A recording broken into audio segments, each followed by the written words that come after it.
Hi అండి అందరికీ. Hello Sri YouTube channel subscribe చేసుకోండి. ఈరోజు మన వీడియో వచ్చేసి OBMM సైట్లో అప్లికేషన్ అనేది ఎలా చేయాలి, ఆ అప్లికేషన్ ఏంటిది అనేది ఈ వీడియోలో ఉంటుందండి. మన తెలంగాణ ప్రభుత్వం అనేది మైనారిటీస్ వాళ్ళకి 2 కొత్త పథకాలు అనేది రిలీజ్ చేయడం జరిగింది. ఆ కొత్త 2 పథకాలు ఎలా అప్లై చేయాలి, దాని యొక్క లబ్ధి మనకి ఎలా పొందుతాము అనేది మనము ఈ వీడియోలో తెలుసుకోవడం జరుగుతుంది. ఈ వీడియో మొత్తం ఫస్ట్ నుంచి ఎండ్ వరకు చూడండి, ఎందుకంటే ఫస్ట్ నుంచి ఎండ్ వరకు చూస్తేనే మీకు అర్థమవుతుంది. ఇందులో 2 స్కీమ్స్ అనేది మనం ఎలా అప్లై చేయాలి, దానికి కావాల్సిన రిక్రూట్మెంట్ డాక్యుమెంట్స్ ఏమేమి కావాలి, అప్లై చేసే విధానం ఏంది, ఆ ఫామ్ అనేది మనం ఎక్కడ సబ్మిట్ చేయాలి అనే విషయాలు ఈ వీడియోలో మనం డిస్కషన్ చేయడం జరుగుతుందండి. ఈ వీడియోకి సంబంధించి మీరు ఏదైనా డౌట్ ఉంటే నాకు కామెంట్ రూపంలో తెలియజేయండి, నేను కంపల్సరీ మీకు రిప్లై ఇవ్వడం అనేది జరుగుతుంది. అంతేకాకుండా ఈ వీడియో డిస్క్రిప్షన్లో మీకు hello Sri official Blogspot అనే వెబ్సైట్ ఉంటుందండి. ఆ వెబ్సైట్లో కూడా మీకు కావాల్సిన కంటెంట్ అనేది మేము పోస్ట్ చేయడం జరుగుతుంది. కాబట్టి కొంచెం సపోర్ట్ చేయండి, సబ్స్క్రైబ్ చేసుకోండి, ఓకేనా అండి. ముందుగా మనము గూగుల్ నుంచి మనం ఇక్కడ చూడండి tgobmms.cgg.gov.in అనే వెబ్సైట్ అండి. దీని యొక్క లింక్ కూడా నేను కింద డిస్క్రిప్షన్లో ఇవ్వడం జరుగుతుంది. ఆ లింక్ ద్వారా కూడా మీరు ఈ పేజ్లోకి రావడం జరుగుతుందండి, ఓకేనండి.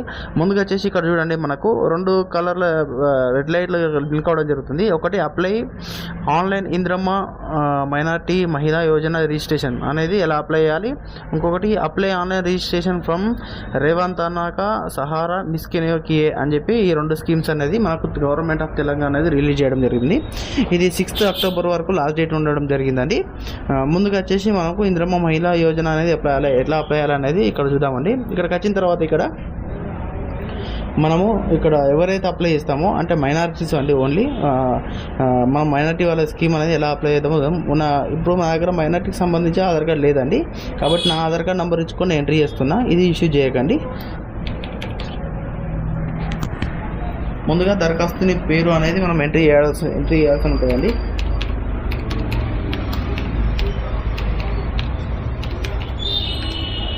ఇక్కడ మనకు ఆధార్ నెంబర్ అనేది ఎంట్రీ చేయాలి. ఇలా వేసిన తర్వాత మీకు కంపల్సరీ రేషన్ కార్డు ఉంటేనే ఇక్కడ ఎలిజిబిలిటీ చూపిస్తుందండి, లేకపోతే ఎలిజిబిలిటీ చూపేది.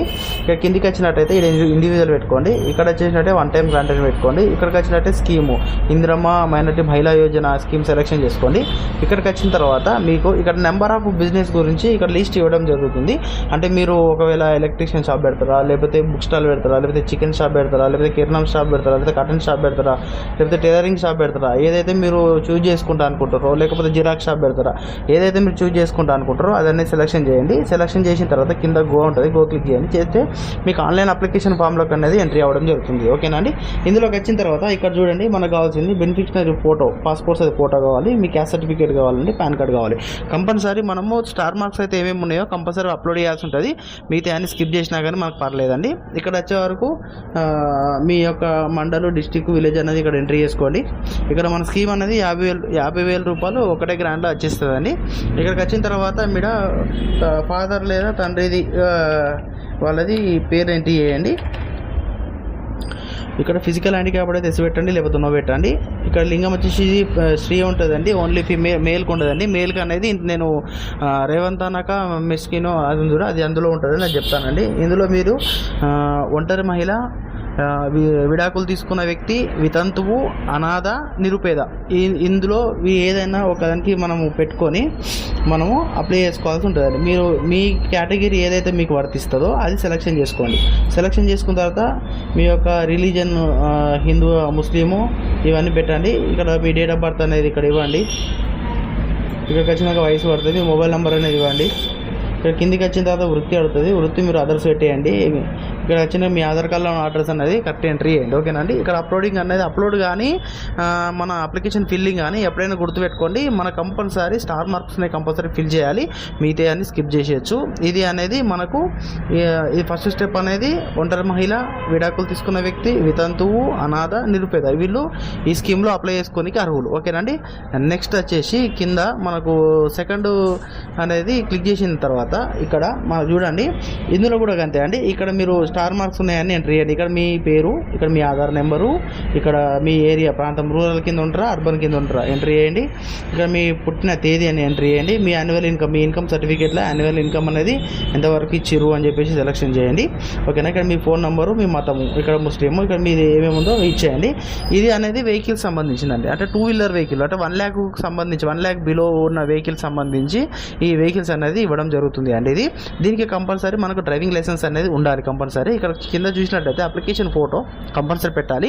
ఇక్కడికి వచ్చినాక మీ క్యాస్ట్ సర్టిఫికేట్ అనేది పెట్టాలి. ఇక్కడ ఫకీర్ కానీ దుదేకుల కానీ ఇతర ముస్లిమ్స్ కానీ ఇక్కడ క్యాస్ట్ అనేది అప్లోడ్ చేయాల్సి ఉంటుందండి.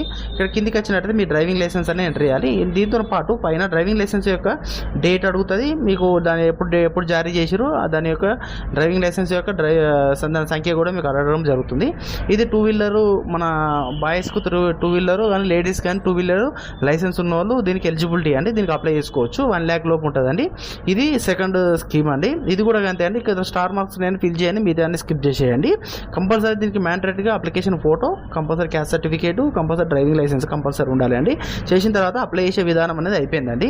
అప్లై చేసిన తర్వాత ఆ ఫామ్ అనేది విలేజ్ వాళ్ళు అయితేనేమో గ్రామ పంచాయతీలో కానీ ఎంపీడీఓ ఆఫీస్లో కానీ ఇవ్వాల్సి ఉంటుంది. మున్సిపాలిటీ ఏరియాలో అయితేనేమో అంటే అర్బన్ ఏరియాలో అయితేనేమో మున్సిపల్ ఆఫీస్లో ఫామ్ అనేది సబ్మిట్ చేయాల్సి ఉంటుందండి. ఓకేనా అండి. ఇదే అండి అప్లికేషన్ యొక్క టోటల్ ఇన్ఫర్మేషను. ఇందులో మొత్తం కంటెంట్ అనేది నేను కరెక్ట్గా చెప్పినా నేను అనుకుంటున్నాను. ఇందులో ఏమన్నా మిస్ అయితే మీరు కామెంట్ రూపంలో తెలియజేయండి. మీకు కంపల్సరీ మీ కామెంట్కి నేను రిప్లై ఇస్తాను. థ్యాంక్ యూ అండి. జై హింద్ అండి.